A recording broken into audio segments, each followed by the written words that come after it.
and welcome to BioDigest. Life always offers you a second chance. It is called tomorrow. With this beautiful quote, I welcome my students to the biology class.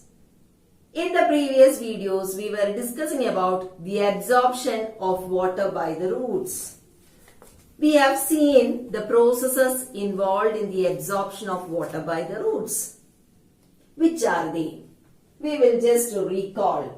So there are 5 main phenomena involved in the absorption and conduction of water and minerals by the roots. First one is imbibition. Second is diffusion. Third is osmosis. All these processes have been explained in my previous videos. So please do watch the same. Now moving to the 4th phenomena, that is active transport. What is the meaning of active transport? Active transport is the passage of a substance. The substance can be salt or ions from the region of its lower concentration to the region of its higher concentration using energy from the cell. So how will you define active transport? Active transport is the movement of substances, that means salt or ions, from the region of lower concentration to the region of higher concentration using energy from the cells. This is what is known as active transport. So why we are using the term active? Because energy is involved in this particular process. So why energy is required for the movement of substances from lower concentration to higher concentration? It is because if you are considering a root cell, a root hair cell, already within this root cell, there are ions present like potassium, manganese, zinc, etc. So already the root hair cell is having certain ions or sulfates etc. are present within the root hair cell. So inside itself the concentration of those substances are higher. So outside the root hair cell the concentration of these ions will be lesser when compared to the inner situation of the root hair cell. So in that case, these ions are actually moving from the region of lower concentration to the region of higher concentration. So simply these ions cannot enter into this root cells because we have studied that the cell membrane is semi-permeable and already the concentration of these substances is higher inside the root cell also. So in that case, for the movement of these ions from the soil into the root hair cell, it requires some energy, which is actually obtained from the plant itself. So by utilizing the energy, the movement of substances from the soil into the root hair cell will be taking place. This process is what is known as active transport. So already there will be an osmotic pressure that will be developed within the root hair cell. This osmotic pressure is developed so as to absorb water by osmosis by the root hair cells. So because of this osmotic pressure, simply the ions cannot enter into the root hair cell. So it has to get some energy. So from where that energy will be obtained for the movement of these substances? Energy is provided by the plants itself. And it will be passing this substances from the lower concentrated region to higher concentrated region. So if this movement is taking place with the help of energy, this is what is known as active transport. So as we have discussed now active transport, I will just explain what is passive transport. So what is the meaning of passive? Active, I told you, it is by using energy from the cell. So what is passive transport? Passive transport is almost similar to diffusion. So what is passive transport? It is the movement of molecules of a substance from the region of its higher concentration to the region of its lower concentration through a semi-permeable membrane without using any energy. So if no energy is involved in the process, it is passive transport.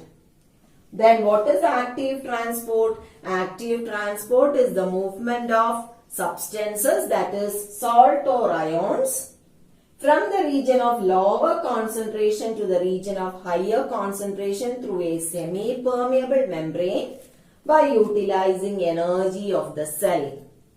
That is what is known as active transport. Turgidity and flaccidity.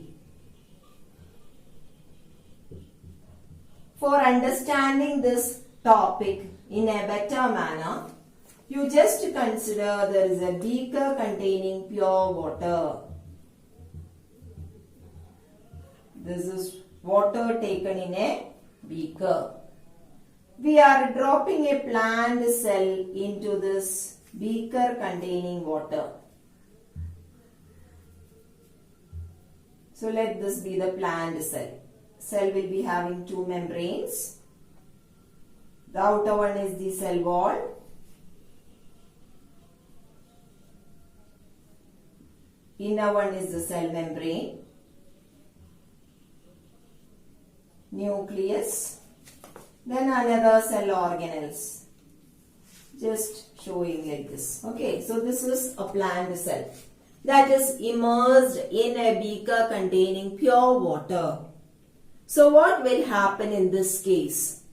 We have already discussed this in the previous videos while I was teaching you about osmosis.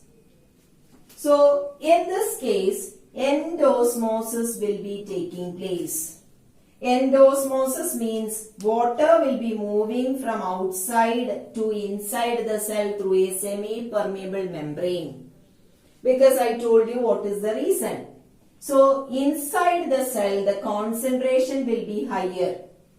Outside the cell I told you we are having pure water. So that means it is actually a less concentrated solution. So the cell is placed in a hypotonic solution. This type of solution is what is known as hypotonic solution. Hypotonic solution means the solute concentration inside the cell will be higher when compared to the solute concentration outside the cell. So in that case, water will be moving from outside to inside, that is endosmosis will be taking place.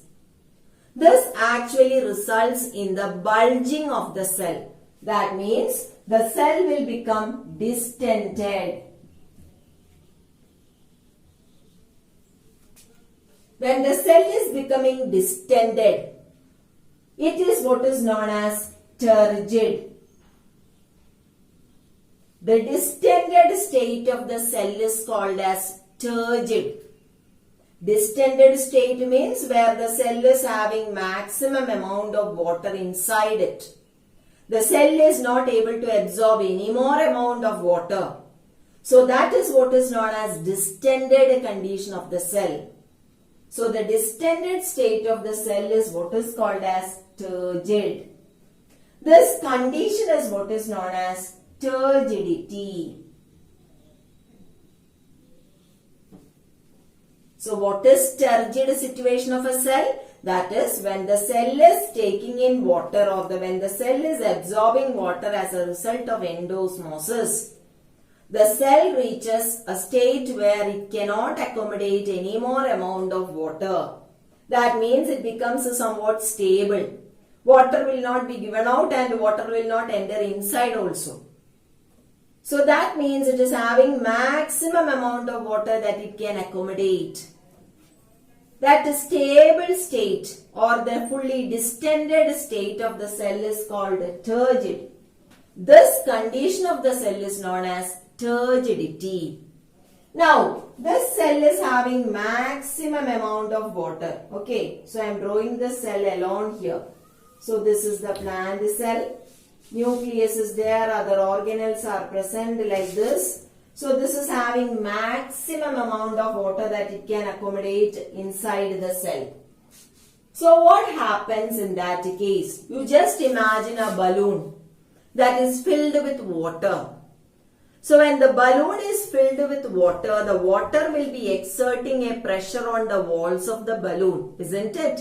So just like that, here when the cell is completely filled with water, what happens is that this water will be exerting a pressure onto the walls of this cell. So that means the cell contents are exerting the pressure.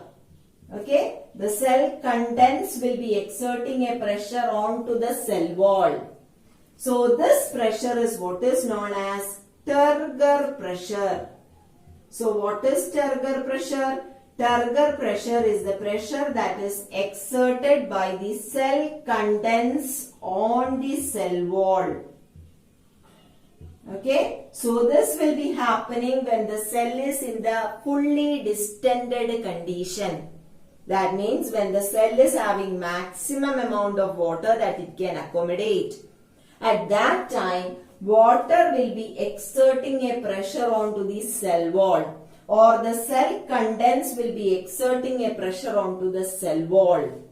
The pressure that is exerted by the cell content on the cell wall is what is called as Turgor pressure. In short, we will be representing it as TP. Now similarly, a pressure will be exerted by this cell wall to this cell contents also.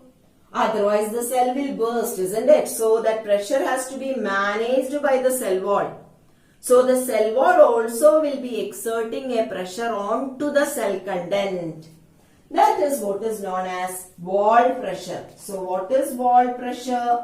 Wall pressure is the pressure that is exerted by the cell wall onto the cell content. Okay, just the opposite of this. So if the wall is exerting pressure onto the cell content, it is known as wall pressure. So these are the definitions that are very important for the board exams. Now imagine that the same cell is placed in a hypertonic solution. What is the meaning of hypertonic solution? Hypertonic solution means inside the concentrate of the solute will be lesser. Outside the solute concentrate will be more. Okay, that is what is known as hypertonic. So outside what is happening? Solute concentrate will be more. Inside what is happening? Solute concentrate is less. So in this case what will happen? In this case, water will be moving from within the cell to outside.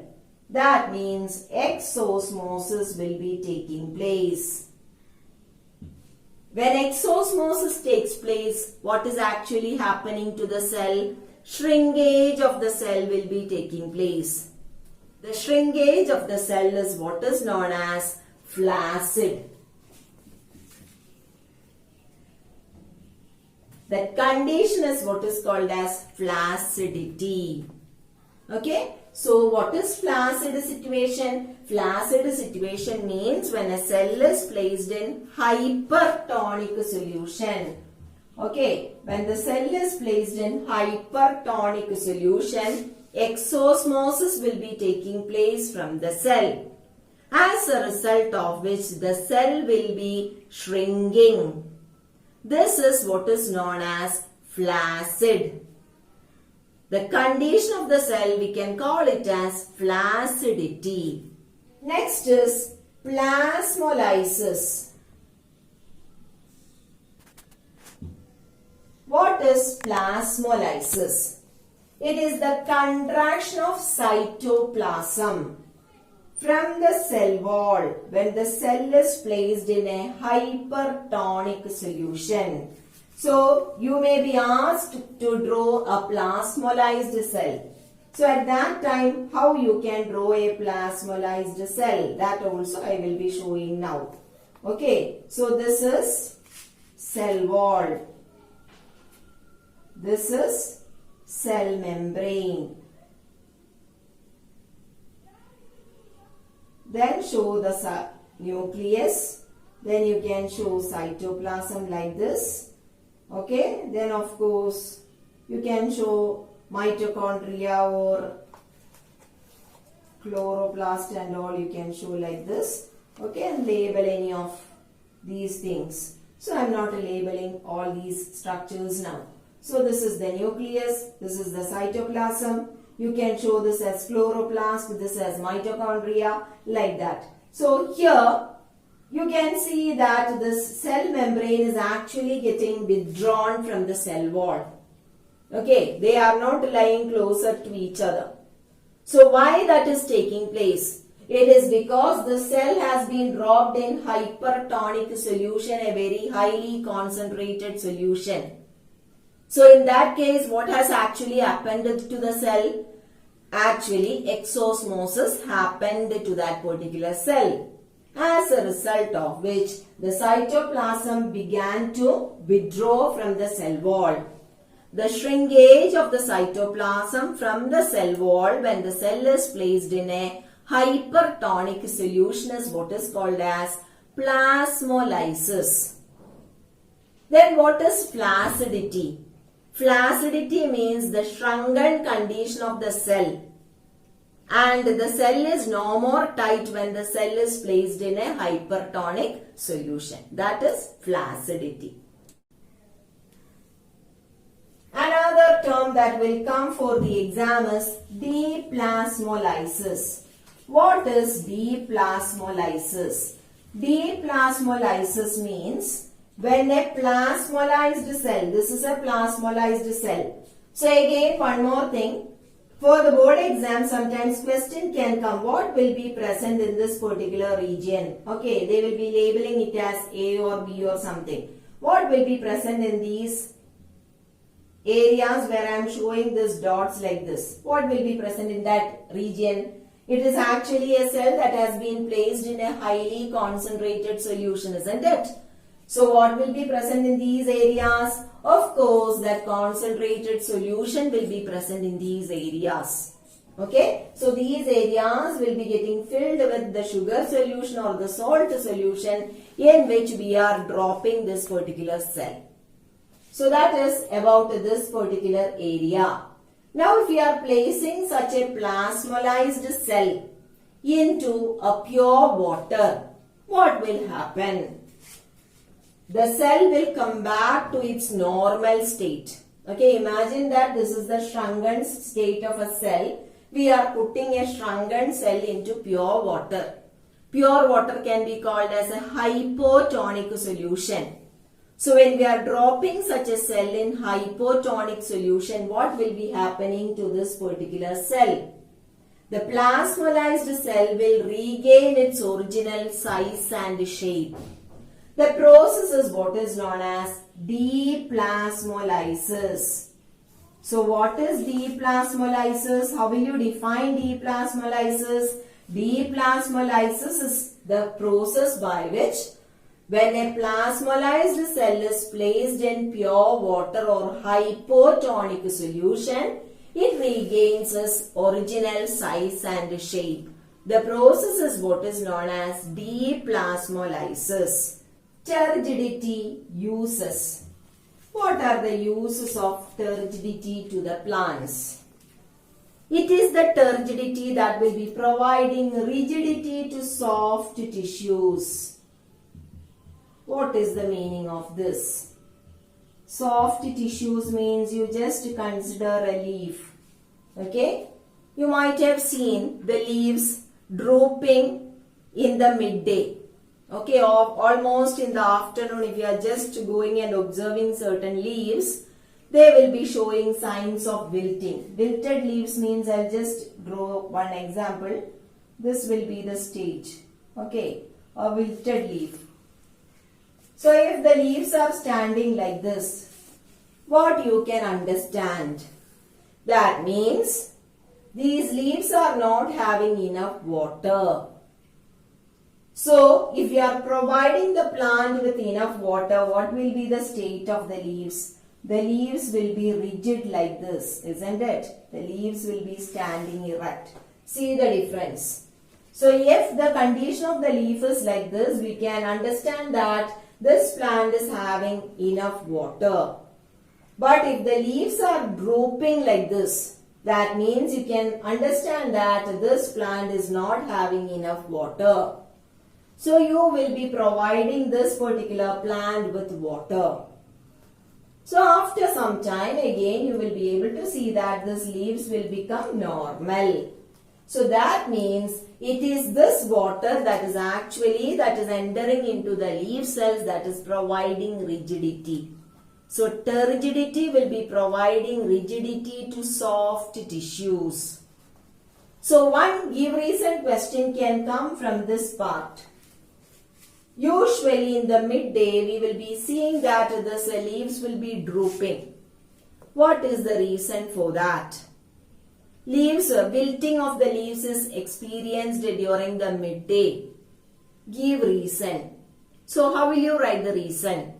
It is because transpiration is exceeding the rate of absorption of water. So why the leaves are showing signs of wilting? It is because the plants are transpiring.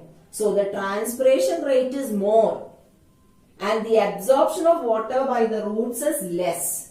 So in that case, the leaves will be showing the signs of wilting or drooping.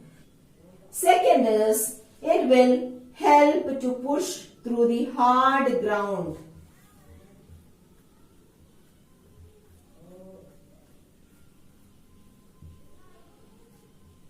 Again, you may be planting this seedlings and all. Or you may be sowing seeds within the soil. And within 1 or 2 weeks, you will be able to see that the seeds will be germinating and it will be coming out of the soil. So how is that possible? Again, it is because of turgidity. It is this turgidity that is actually creating a pressure that is sufficient to push through the hard ground and to come out of that hard ground. Another example is, you might have seen plants growing in the concrete roofs. So how are they able to penetrate through that concrete and come out through the concrete? Again, it is the turgidity that is playing an important role here. The turgidity will be helping the plants or the seeds to push through the hard ground and to come out of it. Third point, turgor in root cells builds up root pressure.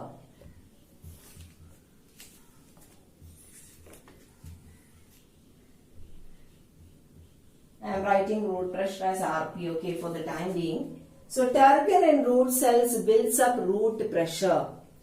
For understanding this, we will just consider one example. Take a well-watered balsam plant. This is the spelling. Okay, balsam plant. Cut the twig of the balsam plant. So, I am drawing the situation here.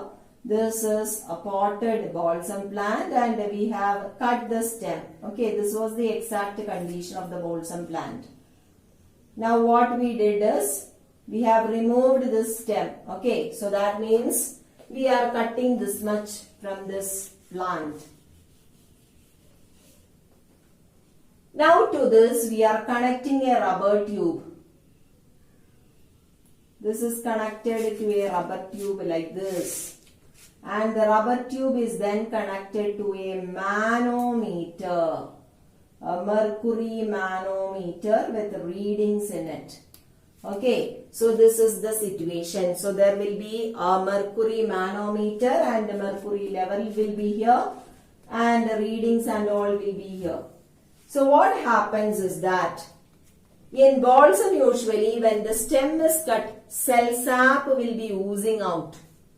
The cell sap will be getting filled in this rubber tubing, and when the entire rubber tubing is getting filled with the cell sap, as a result of the again incoming cell sap, there will be a pressure created which will be pulling the mercury in the manometer. So how much is that mercury level getting raised up? That will give the root pressure. So how will you define root pressure? Root pressure is the pressure that is developed in the root due to the inflow of water as a result of cell-to-cell osmosis, which helps in the ascent of sap. The root pressure can be easily demonstrated by this mercury manometer experiment. For that, we are using a balsam plant. We are cutting the stem of the well-watered balsam plant so that the cell sap will be oozing out. That will be entering into this rubber tubing that is connected to the mercury manometer. So once that rubber tubing is completely filled with the cell sap, again the incoming cell sap will be exerting a pressure in the already filled cell sap that is already completely filled within that rubber tubing. So as a result of that, the mercury will be rising up. So how much is that mercury level rises up? That will be the root pressure of that particular plant. So how will you define root pressure? Again I am explaining root pressure is the pressure that is developed in the roots due to the inflow of water because of cell-to-cell osmosis, which helps in the ascent of cell sap. So we are actually learning the uses of turgidity. Turgidity is providing rigidity to soft tissues. Turgidity is helping to push through the hard ground. Turgor in root cells builds up root pressure. Then it is the turgidity that will be helping in the opening and closing of stomata. Again, let me tell you, when the stomatas are completely filled with water, okay, stomata, this is the structure.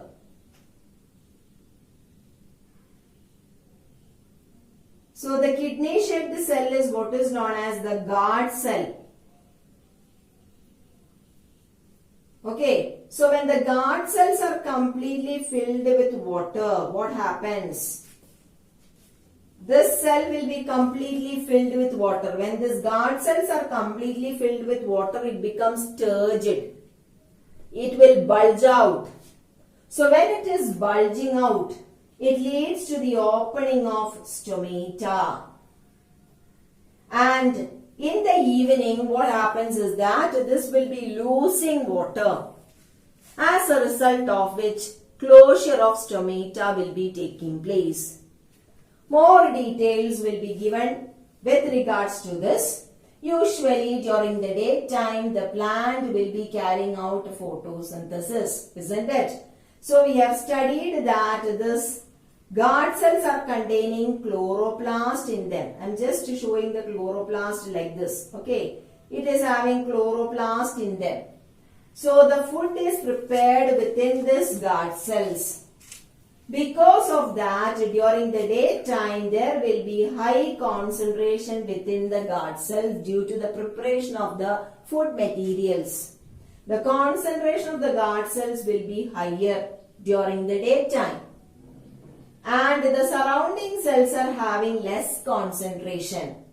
So what will happen in that case? Water from the surrounding cells will be entering into the guard cells during the daytime, thereby making these guard cells become turgid. So when that happens, it leads to the opening of stomata. Now, in the evening, what is happening? The prepared food and all will be passed to other cells by these guard cells.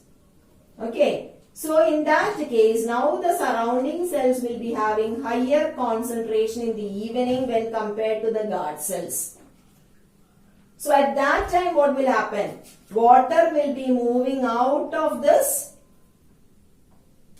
guard cells to the surrounding cells, because guard cells are not having enough food materials now. So it will be moving from this guard cell to the surrounding cells.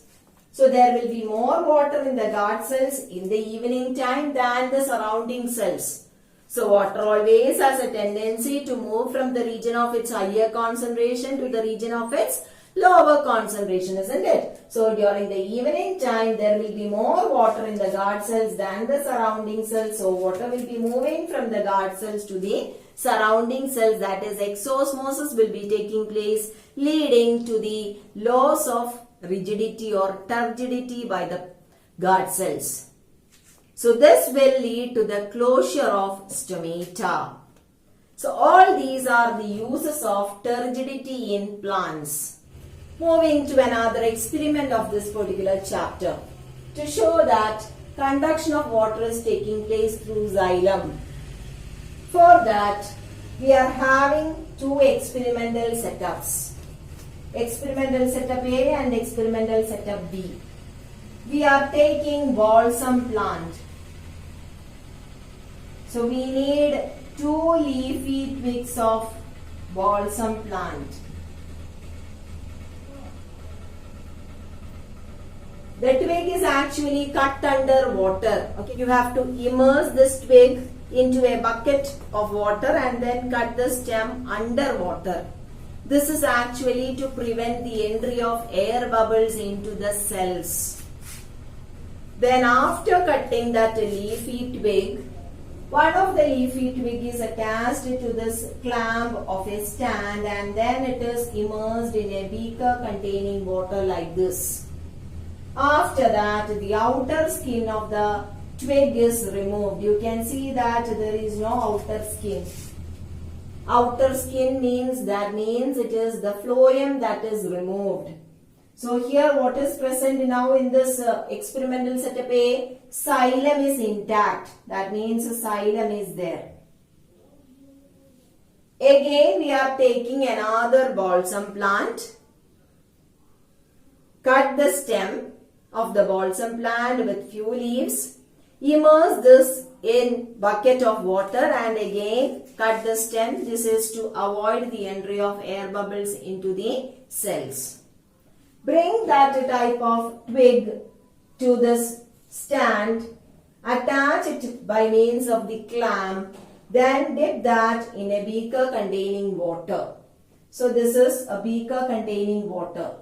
In experimental setup B, what we are doing? We are keeping the outer skin intact. We are not doing anything to the outer skin. But we are removing the inner part of the stem like this. Okay, so that means here this plant is having phloem.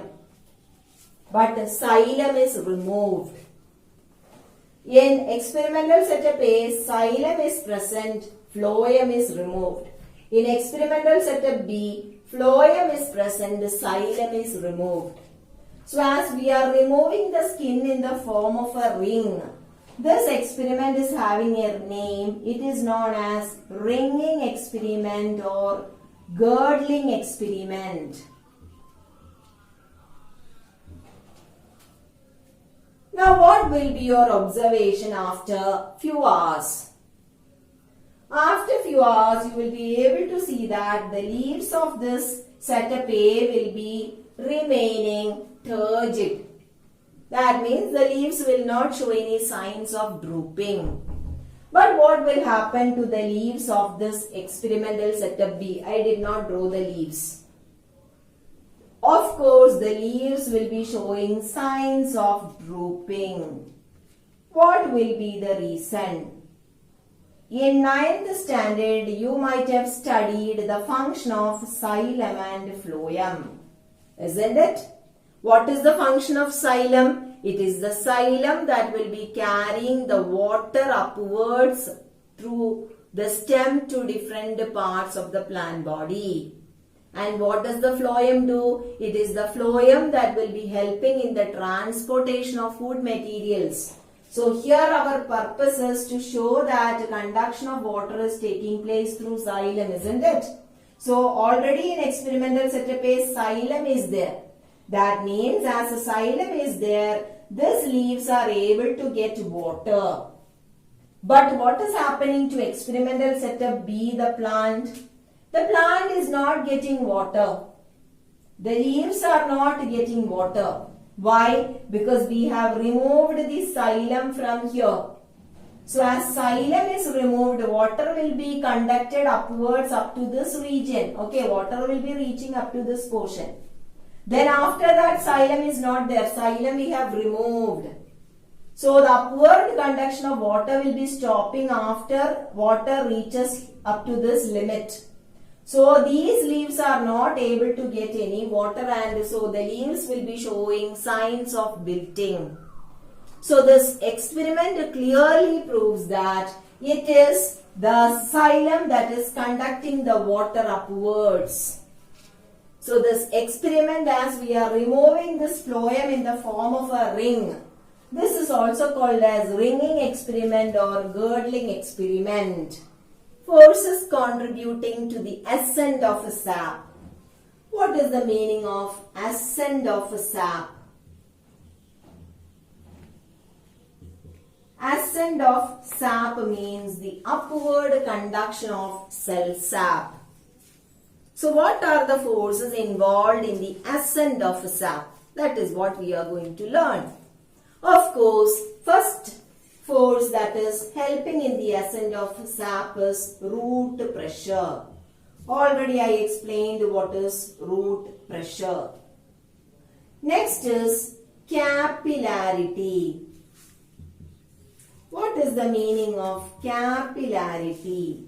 Capillarity means it is the narrow diameter of the xylem vessels. You know that water is actually passing upwards through the xylem, isn't it? So xylem vessels are actually very narrow. So narrow diameter of the xylem vessel is another factor that is actually helping in the upward movement of cell sap. Of course, you have studied that xylem is helping in the upward conduction of water. But I told you the plants cannot absorb water alone. Along with water, what is also conducted upwards? Minerals are also conducted upwards, isn't it? So we will be calling that as cell sap. Water plus dissolved elements in it, we will call it as cell sap. So the upward conduction of cell sap is taking place because of the narrow diameter of the xylem vessels. The third factor is, just imagine that you are having a glass of water and you are just pouring the water out. Then just touch inside the glass. When you are touching inside the glass will be wet. So what is the meaning of that? That means when we are taking in water in a bowl or in a container or in a glass, and when we pour out all the water is actually sticking to the walls of the container. Just like that, when the water is passing through the xylem, just imagine that this is the xylem. When water is passing through the xylem, water molecules will be sticking to the walls of the xylem like this. That is what is known as adhesion. Then, one more thing. Imagine that there is a lotus leaf.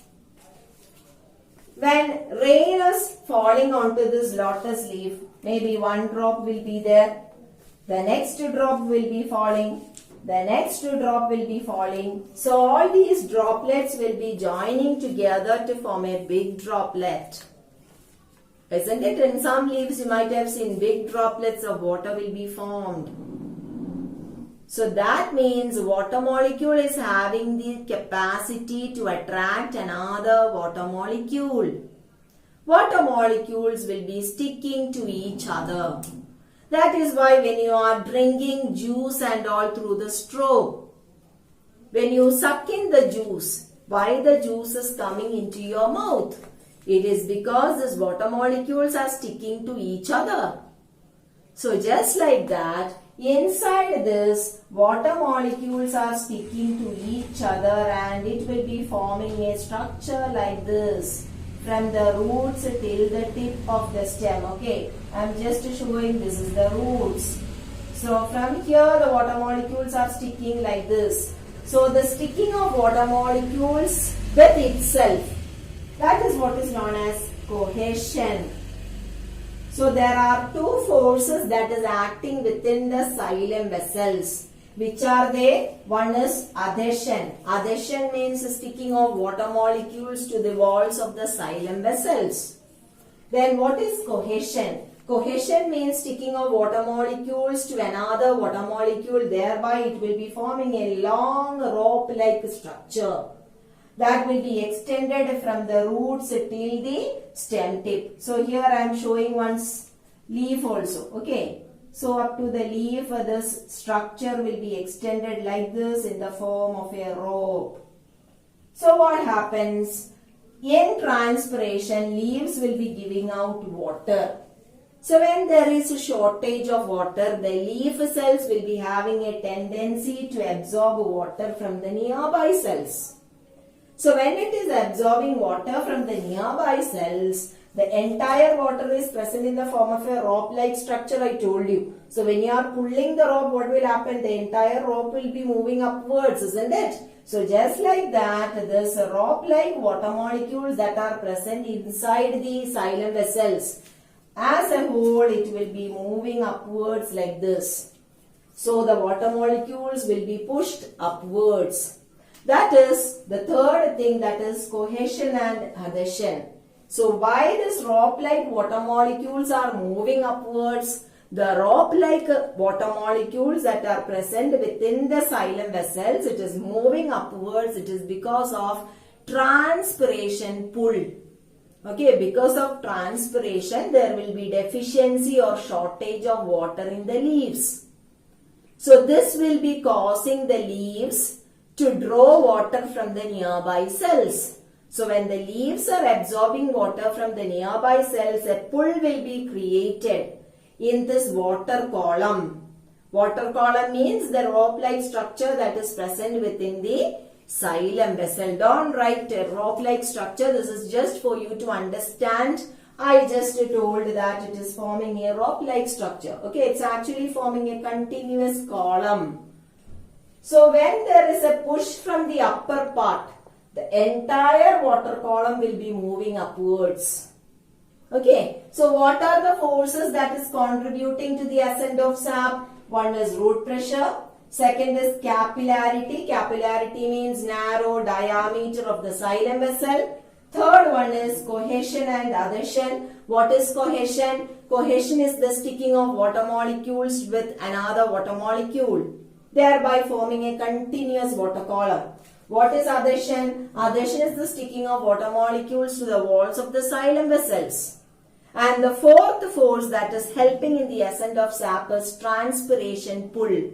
So what is transpiration pull? When transpiration is taking place from the leaves, that is through stomata or through cuticle, there will be shortage of water. Because of that, the leaves will be having a tendency to absorb water from the nearby cells. As a result of this, the entire water column will be pushed upwards. So all these are the four forces that is contributing to the ascent of a sap. So which are they? Root pressure, capillarity, cohesion and adhesion, and transpiration pull.